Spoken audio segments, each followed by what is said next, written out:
విశ్వమంతా ఆరాధించే స్వర్ణ రాజ్య నిర్మాతవు, స్థాపించుము నీ ప్రేమ సామ్రాజ్యము. శుద్ధులైన వారికి ఫలములిచ్చు నిర్ణేతవు, ఆ గడియ వరకు విడువకు.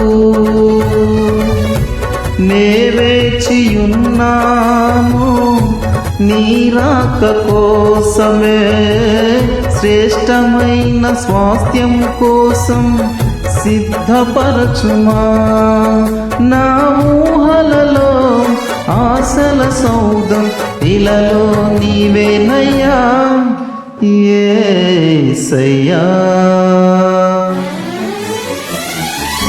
మదిలోన నీ రూపం